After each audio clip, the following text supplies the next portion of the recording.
I want to get into this, your process, Yes. your technique, because Lord knows I could use a little heart-centered, love right now. Okay. So I'm thinking that we should do the process, and it's called Whole person integration technique. Whole Person Integration Technique. And so let's do my whole person. Let's integrate. Integrate. Let's get the technique. Let's do it. You get it all together now. I think it's going to be great. And so let's get right into it. One thing I wanted to say was that I love what you said about when people are diagnosed with cancer, because it's stressful. It's stressful to be the doctor, to be the patient. That whole relationship is very stressful and a very loving experience as well. But it really makes me think every day that life is so short. And so precious. Yeah. It's really precious. And this process seems to me that to bring you back into your wholeness, the mission of your soul, which is one of my favorite songs. Okay. So I would love to sort of get into the mission of my soul with you and this process. All right. So whole person integration technique. So we're talking about what it's like for you when you have to give a diagnosis of cancer. Especially I can imagine a stage 4 end stage. They had no idea. I can't even imagine how that must feel. Yeah. It's got to be tough. So in this technique, the first thing that I would ask a client to do, and I'll ask you to do, is to think about the emotions. I say identify the madness, which are the emotions, which again are the communicators between the personality and the soul. And I want everyone at home to do this as well. Yeah. Do this along with me. Yeah, because you can use a specific emotion. Everybody can relate to sadness, anxiety, fear, all of that. And you'll have sadness around something that you're working on too. So just think about what that might be so that you can do it at home. So, so what I'll have people do is I'll have them write down first, what are the emotions that you feel when it comes to having to give somebody a diagnosis of cancer? What comes up for you? There's a lot of sadness. I feel like there's a ton of sadness. There's always a little anxiety when you're about to go into the room. How someone's going to react. And then you're taking on a lot of their reaction, and you're just listening. I find the most important thing is listening, but there's a lot of sadness when you see the paper first, and you see stage 4, incurable. Your whole, you just feel yourself sort of, I don't know, closing up a little. It's going to be really Your tough. heart sort of closes. So that's what we'll do is we'll work with the sadness, because you've identified, and this is what you would be doing at home, is you would identify the different emotions that you're feeling. And I can just tell from what you're saying that sadness has the biggest charge for you. So what I would ask you to do then is just briefly close your eyes, take in a deep breath, in through the nose and out through the mouth. And then I want you to just think about that sadness, and I want you to scan your body and tell me where you feel it in your body. It's right here. In your heart. Yeah, it's right, solar plexus. It's right in your heart. So, and that makes perfect sense for what you have to do, and we'll talk a little bit more about that in a moment. Now, then there's specific questions that we're going to ask that sadness that's living in your heart. Now, how would you describe that feeling? Is it tight? Is it, how does it feel? It's a tightness. It's like a stress and an anxiety. So there's like a constriction going on. Yeah. And when I'm with the patient and we finally talk, and at the end we hug, or there's some releasing, but initially, just hearing someone's reaction and trying to be present and giving them as much love and attention as you can. It's right in here, a tightness. Okay. All right, so now what we're going to do is we're going to ask that emotion some questions.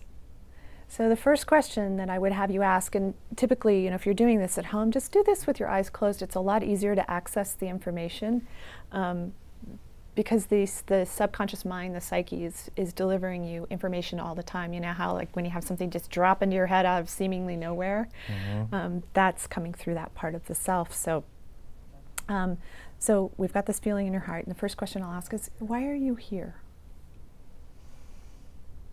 Sadness, why are you here in Dr. Stephen's heart? Why are you here, sadness?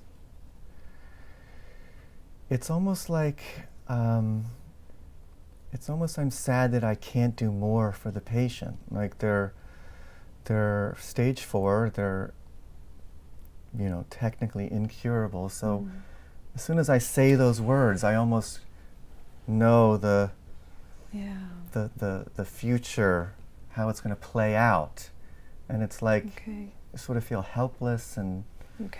Yeah, so you're feeling that helplessness. We can help somewhat, we can palliate and do things for incurable cancer, but yeah, it's I can't do enough for the patient. It's like, you can only, that's a feeling of helplessness in a way.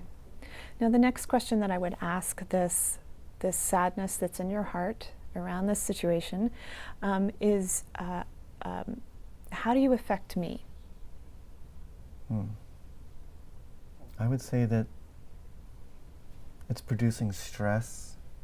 It's, inhibiting sleep. Keeping you up, or not restful sleep. It's just a stressful feeling, knowing that that you're not able to do everything you can for, you can't cure someone. Right. So it's a stressful feeling. And there's an anxiety that you can do your best, but it's not going to cure them. Okay. And it's there's muscle pains and things like that. Oh, okay. So it's affecting other areas of the body, so you can feel, and that's, I would encourage anybody who's doing this at home to look at, what else is it affecting. You may have, if you find your neck is tighter than usual, even though you felt it in your heart initially, a lot of times people will feel it in all different parts of the body. But I always say go to the place that's the strongest first, and that's what that is for you. So we've got the stress, the anxiety. There's all these things. So if you just think about, you're going through this every day because this is your calling in life. It's I don't want to call it a job. It's your calling. It's what you came here to do. It's your mission and your purpose. It's to help people through this experience. But what it's doing, we know this from the study of psychoneuroimmunology, mind-body medicine, is that it's draining your biology because you're giving a lot of energy to these emotions that it's lodged in your heart, and your heart is the center of your being.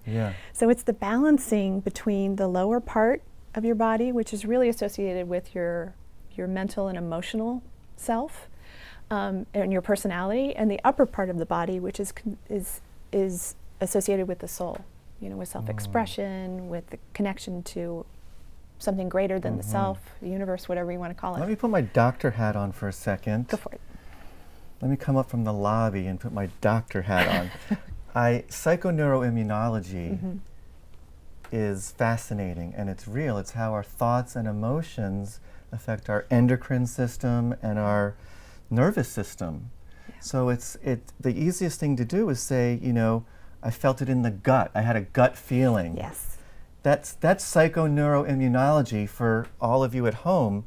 Psychoneuroimmunology is when you're nervous and you can't eat. That is your emotions affecting your physiology, your endocrine system, your nervous system. It's all connected. So that's really like the science behind mind-body medicine. Exactly. And it's great that that your process is so tuned into that. And that's precisely because I've studied that field, and it's precisely why I created the process, was to help people to have something that will help them release it so that they're not continuing to drain their biology.